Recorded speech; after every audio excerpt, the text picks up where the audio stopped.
Et il souffrait aussi de la solitude. S'il était dans le Kasaï, on l'aurait surnommé Muntunkai. Ou bien on pouvait aussi l'appeler Kenaba. C'est ça le nom qu'on devrait lui donner. Bien-aimé dans les seigneurs, je vous salue tous au nom de notre Seigneur Jésus-Christ. Soyez abondamment bénis. Ma prière est que Dieu vous fasse prospérer et qu'il vous accorde une santé de fer.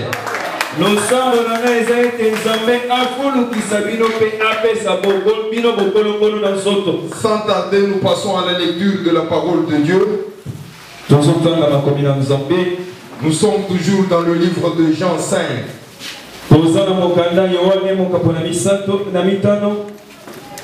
À partir du 5e verset jusqu'au 8e. Là se trouvait un homme malade depuis 38 ans. Jésus l'ayant vu couché, et sachant qu'il était déjà malade depuis longtemps, lui dit: veux-tu être guéri? Le malade lui répondit: Seigneur, je n'ai personne pour me jeter dans la piscine quand l'eau est agitée. C'est pendant que j'y vais, un autre descend avant moi. Lève-toi, lui dit Jésus. Prends ton lit et marche. Aussitôt cet homme fut guéri, il prit son lit et marcha. Nous pouvons nous asseoir.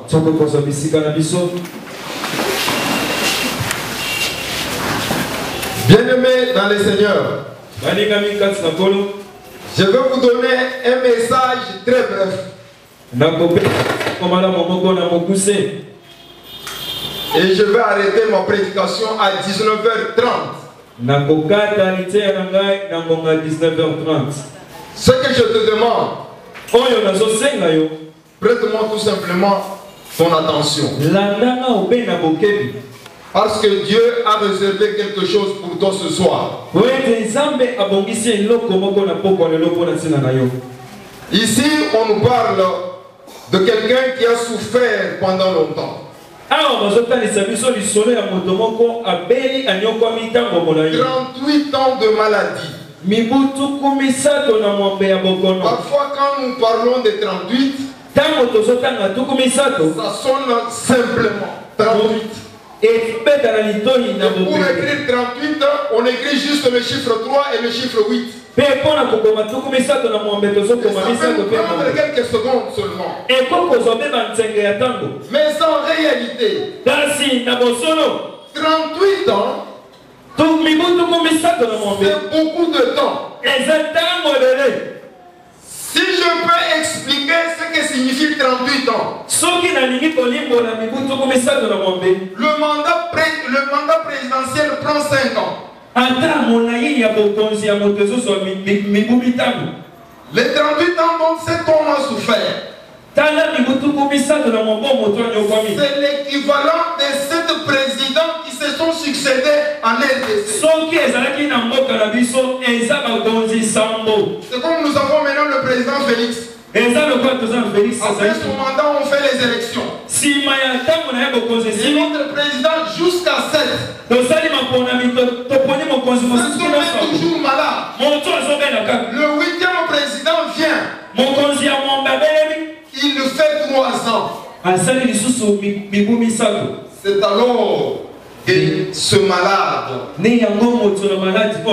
bénéficie de la visitation divine. Le problème de ce malade Quand Jésus lui demande, veux-tu être guéri? Il dit, je n'ai personne. Non seulement il était malade, mais aussi il n'avait personne pour le secourir, pour l'aider, pour l'amener vite dans la piscine quand l'eau était agitée par l'ange.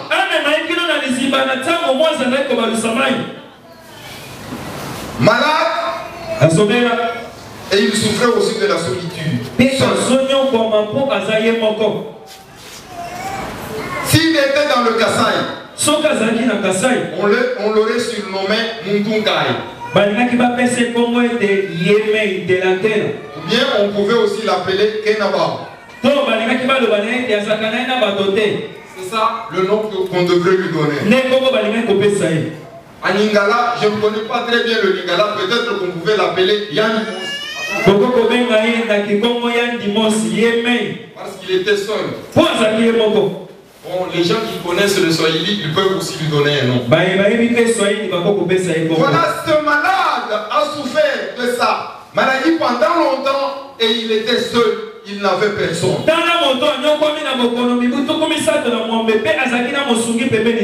Oui, il n'avait personne. Personne ne pouvait avoir pitié de lui. Mais la question que je me pose est celle de savoir. Il n'avait personne. Il était malade. Collé au lit. Pendant 38 ans. Mais comment est-ce qu'il mangeait? Amen. 38 ans. Comment est-ce qu'il survivait? C'est là où se manifeste la miséricorde sans limite du Dieu vivant. Bien-aimé dans le Seigneur, le Dieu que je te prêche ce soir, Jésus-Christ de Nazareth, il est le Dieu de miséricorde, il est le Dieu de consolation. Dans sa miséricorde, cet homme qui n'avait personne, et Jésus le connaissait, et il le voyait. Il s'est décidé de venir le consoler. Amen. Amen. Il est miséricordieux. Le problème que tu as, sache que tu n'es pas seul. Il y a quelqu'un qui connaît ce problème-là. Et il connaît le temps de ce problème-là. Il est en train de planifier un plan pour te secourir. Cet homme-là, c'est Jésus-Christ de Nazareth. Écoutez bien, aimé dans le Seigneur. Cet homme avait un grand ami. Bien que la Bible dise qu'il n'avait personne, il avait un seul ami. Son lit. Il était souvent couché sur son lit. Quand il se réveille, il reste assis sur son lit. 38 ans, je me demande, ce lit a aussi souffert. Le lit a transporté un malade pendant 38 ans. Mais quand Jésus vient, il renverse les choses. Il dit à cet homme, lève-toi, prends ton lit et marche. Jésus que je te prêche, il est capable de renverser les choses.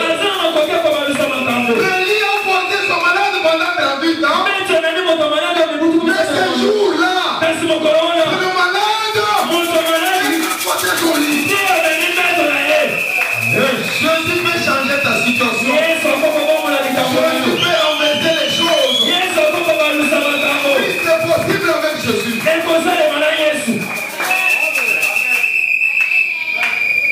Nous sommes dans Juge. Chapitre 7. Du 13e au 15e verset. Israël était dominé par les Madianites. Pendant 7 ans, ils étaient opprimés. Quand ils cultivaient les champs, à la récolte, les Madianites venaient les attaquer. Ils emportaient les vivres, les bœufs, les vaches, tout ce qu'ils avaient. Cela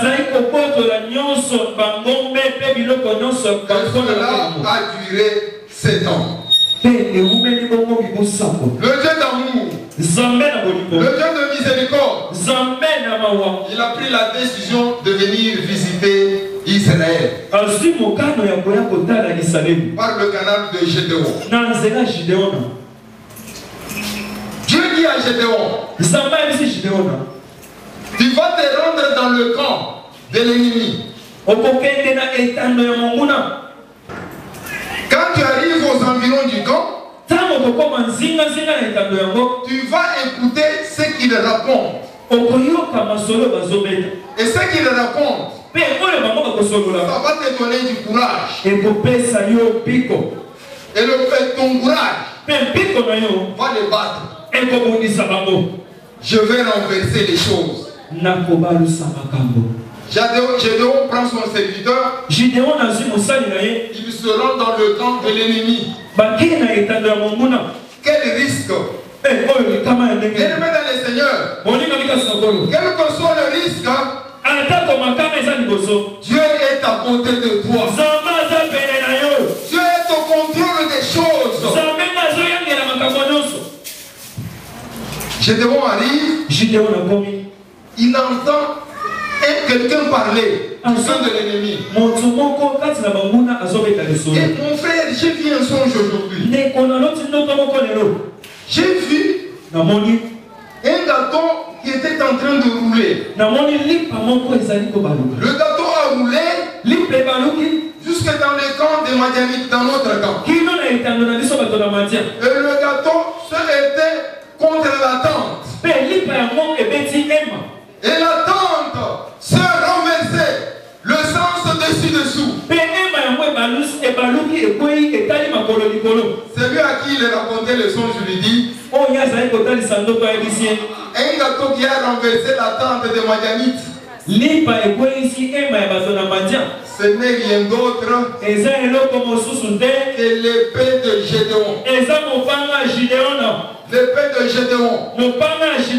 C'est cette épée-là que tu as vue dans le songe. Quand Gédéon a entendu le songe, dans son interprétation, il a eu le courage d'attaquer l'ennemi. Les ennemis se réunissaient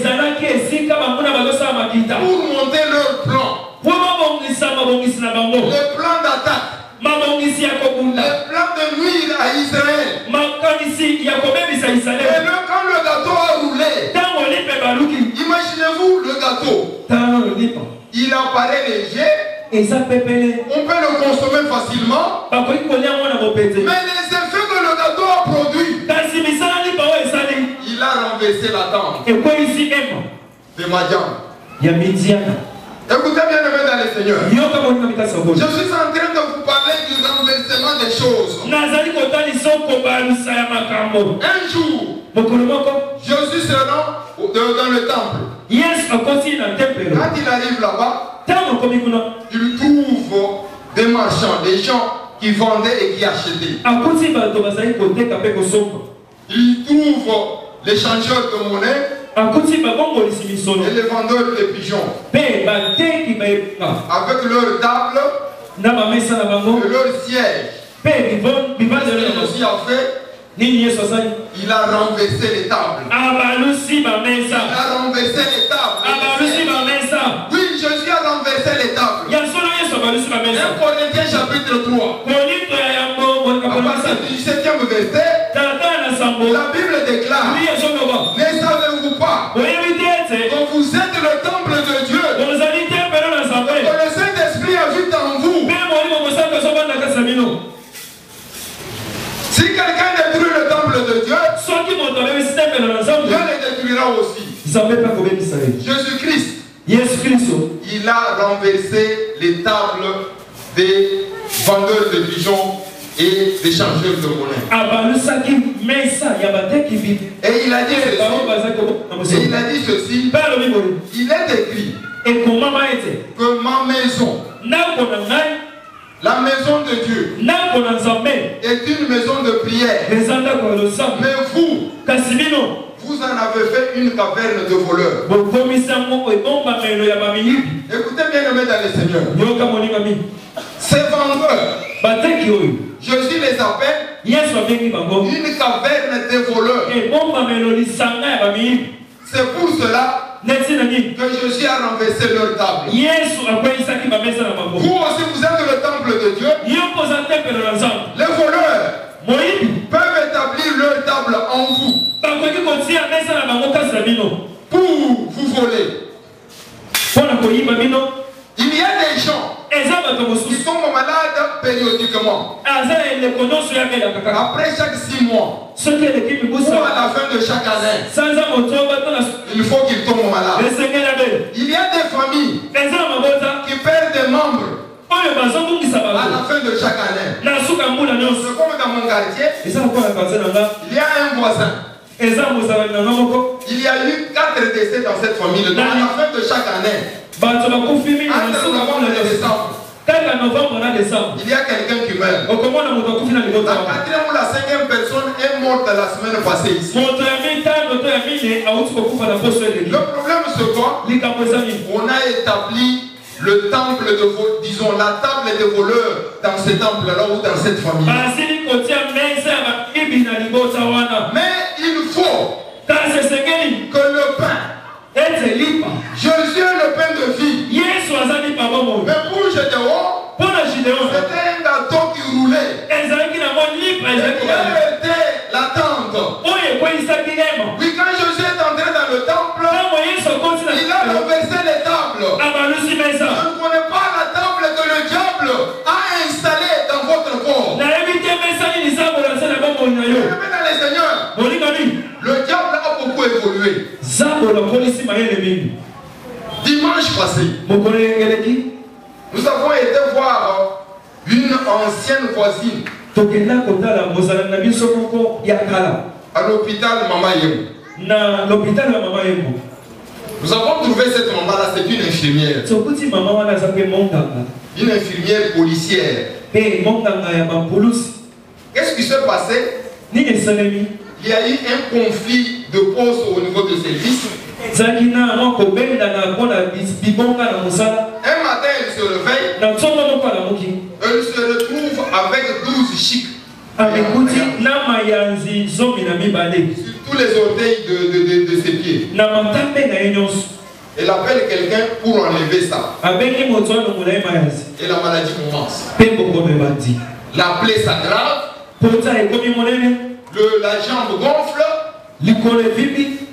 Et on l'a amené à Mama Yemo. Elle a perdu tout son argent. Le jour que nous sommes allés la voir, nous avons trouvé au niveau du pied droit. Donc les 3 orteils ici, on doit les couper. Alors il ne reste que les 2. Alors j'en ai parlé à un ami qui fait les travaux de champ. On l'a fait souffrir beaucoup en Bougimaï avec les mbasses. Il m'a dit que cette maman est victime des mbasses. Et il a commencé à m'expliquer les modèles des mbasses. Il y a les mbasses de chip. Il y a les mbasses qu'on lance par téléphone. Maman Janine, la fille de son petit frère en Bougimaï.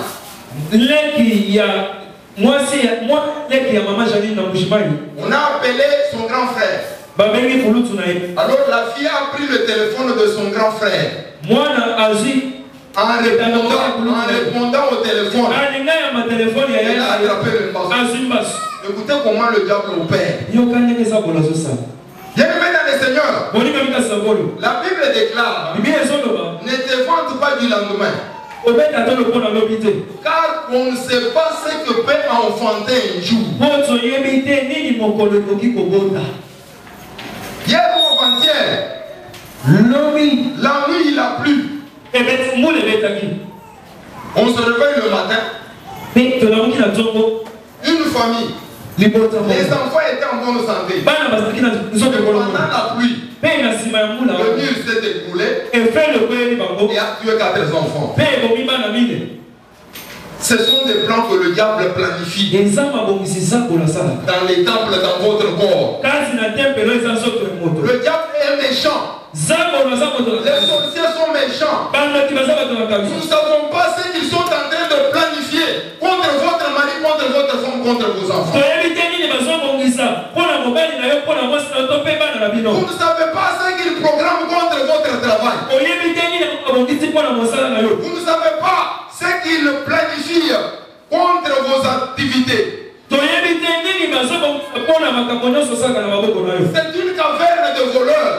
Ils veulent vous voler. Mais Jésus-Christ de Nazareth, il vous aime.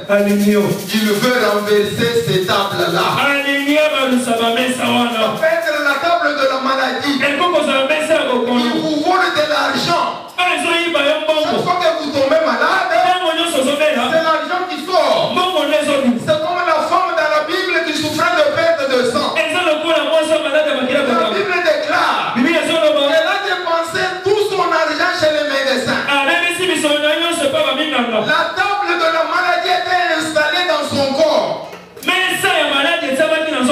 le voleur était en train de lui voler de l'argent. Mais dans le Seigneur, peut-être que l'ennemi a planifié de te voler tes enfants. Ne sois pas dans la distraction. Il faut invoquer Jésus-Christ de Nazareth. Il vienne dans votre vie et qu'il renverse les choses. Le gâteau a renversé la tente. Jésus a renversé les tables. C'est le même hier, aujourd'hui, éternellement. Il peut aussi renverser tous les plans du diable. Les mauvaises choses que l'ennemi a planifiées à la fin de l'année. Jésus peut les renverser. Jésus peut les renverser. Il a renversé la situation du malade. Il n'est pas le lit pendant 38 ans. En un jour, par les mots de sa bouche, il a renversé les choses. Le malade a transporté son lit. Bien-aimé dans le Seigneur, que Jésus-Christ de Nazareth puisse renverser les choses. Que la bonne santé puisse renverser la maladie dans votre vie. Que la richesse puisse renverser au nom de Jésus-Christ la pauvreté. Que le célibat, que le mariage plutôt. Au nom de Jésus-Christ, renverse le célibat prolongé. Que la disette et la famine soient renversées. Au nom de Jésus-Christ, par l'abondance de la nourriture. Que Dieu vous aide. Bien-aimé dans le Seigneur, il n'y a de salut à aucun autre. La Bible dit ceci. Dans Actes 4:12. Il n'y a de salut à aucun autre. Car il y a sous le ciel aucun autre nom qui ait été donné parmi les hommes et par lesquels nous devions être sauvés. Quel que soit votre problème, quelle que soit votre difficulté, quel que soit le temps que cela a pris, un seul nom, le nom de Jésus, tout problème va fléchir. Et il y aura la solution. C'est pourquoi, bien aimé dans le Seigneur, je vous ai dit que je vais parler brièvement. Oui, je ne peux pas encore prendre beaucoup de temps pour parler. Mais que Dieu vous aide. La Bible déclare dans Psaume 44, chapitre 6. Avec Dieu, nous renverserons vos ennemis. Avec Jésus, nous renverserons les ennemis. Au nom de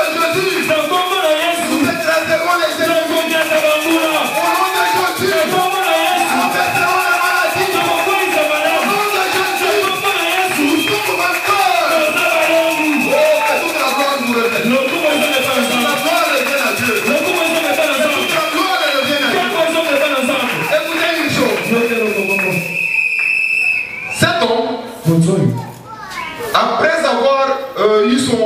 avoir obtenu sa guérison, on lui a dit, aujourd'hui c'est le sabbat. Il n'était pas permis de porter ton lit. Ces gens étaient méchants. Le monde est méchant. Le monde est méchant.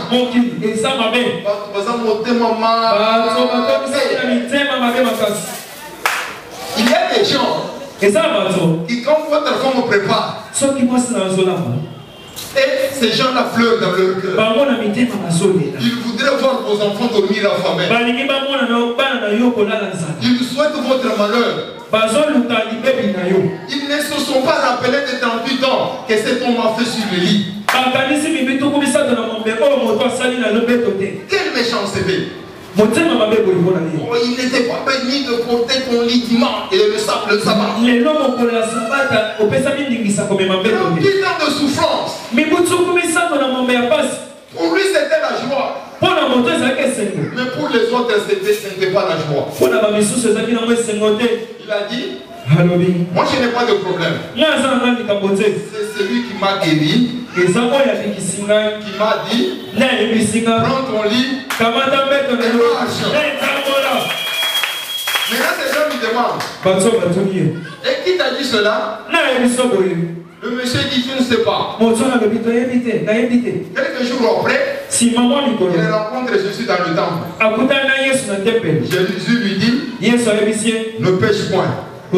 Si tu pêches, il va t'arriver quelque chose de pire. Alors il a su que c'est Jésus qui l'avait guéri. Et il est allé répandre la nouvelle. La personne qui m'avait guéri là, c'est Jésus-Christ. Vous voyez que Jésus, cet homme ne connaissait même pas le nom de Jésus. C'est pour vous dire, Jésus-Christ de Nazareth, il a tout un océan de miséricorde. Cette miséricorde peut couler même sur ceux qui ne croient pas en son, qui ne l'ont pas encore reçu. C'est pour la raison pour laquelle il a guéri cet homme. C'est pour que cet homme aille rendre témoignage. J'aimerais dans le Seigneur. Votre problème aussi. Jésus-Christ de Nazareth. Il va le résoudre. Afin que tu puisses rendre témoignage. Si Jésus a guéri quelqu'un qui ne le connaissait même pas, à combien plus forte raison il va résoudre votre problème? Parce que vous le connaissez.